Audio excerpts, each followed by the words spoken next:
Today on the channel, I'm going to talk about why you should consider Dungeon World for your first role-playing game.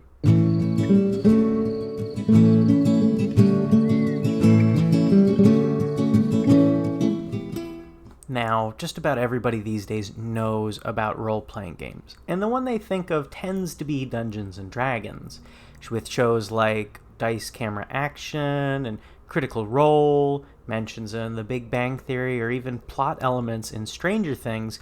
It's sort of the immediate connection most people make. However, there are a lot more games out there in the hobby for traditional tabletop role-playing games. For a first-time game, Dungeons & Dragons does have some shortcomings. For one, there are a lot of rules to keep track of, particularly in a fight, and that's when you kind of want to be looking back at the rulebook the least. The flow of the game can be a bit stifling or stilted, especially if you're not used to traditional RPGs. And the books themselves, while not incredibly costly, can put a little bit of a ding in your wallet to get the full set. Now, none of these hurdles are insurmountable by any means, but they do make dipping your toes in just that little bit harder. By contrast, in Dungeon World, the rules are very straightforward, easy to understand, and written in fairly plain language. The flow is narrative and more about the feel of things rather than specifics like how many arrows are in your quiver or minor actions. And the book itself is relatively inexpensive to pick up. So, the rules. No matter what role-playing game you do end up playing, you're going to have to learn quite a few rules. When you can take certain actions, how this ability affects this status condition, the whole shebang. There's lots to keep in mind. Dungeon World, thankfully, is pretty streamlined and straightforward in its execution, so it shouldn't take more than maybe 15-20 minutes to get a really good grasp of the game and how to play it. The basic mechanic for Dungeon World is very straightforward. You declare your action, like swinging a sword or shooting an arrow. You roll 2 6-sided dice and add any relevant modifiers. If you're swinging a sword, for example, you would add your strength, or shooting your bow, it would be dexterity. You total it up, and then you see your result.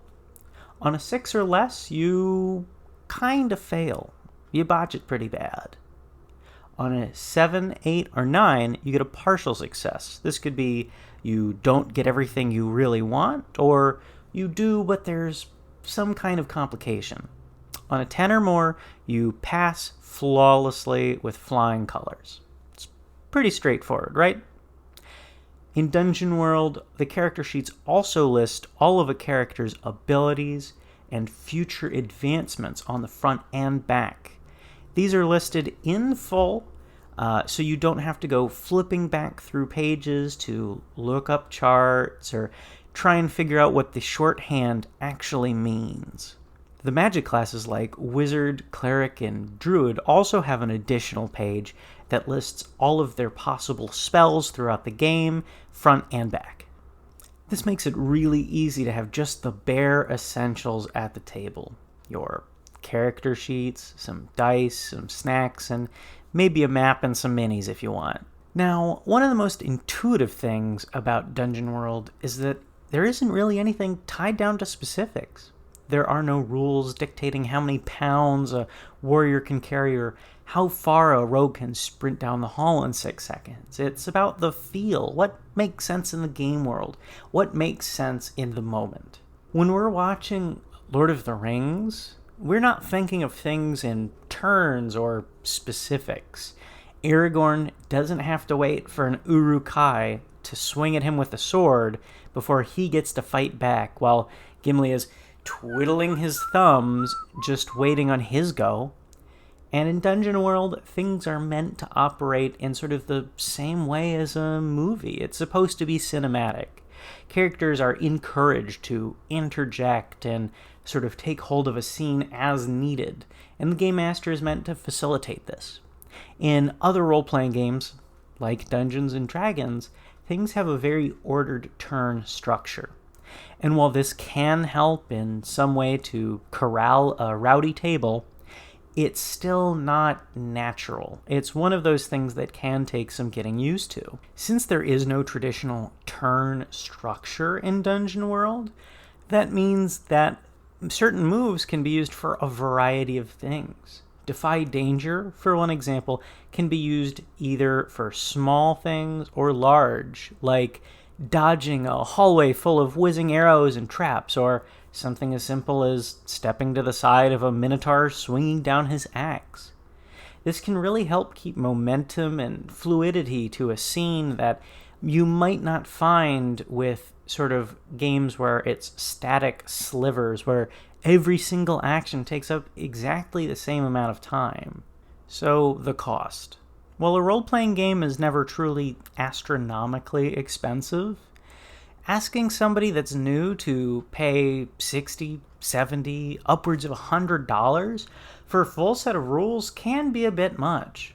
While a lot of role-playing games do offer free modules, pre-generated characters, even fairly decent sets of free rules for the system, it's never quite complete. It doesn't give you all the options that you're really going to want to explore and play with over the course of a campaign with your friends. Thankfully, Dungeon World does have a whole full rule book with nice little illustrations and the whole shebang for $10 for the PDF, or if you prefer dead tree format like me, you can get a physical copy for $25, and that also includes a PDF edition as well.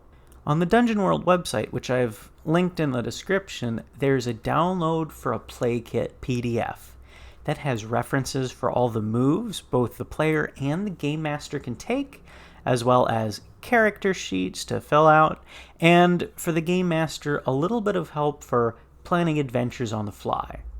Additionally, on the website, there's already a pre-made adventure on a pirate ship, as well as some other goodies to help you kind of get a good feel for the game and how it functions. This makes the buy-in for Dungeon World just about as low as it can get.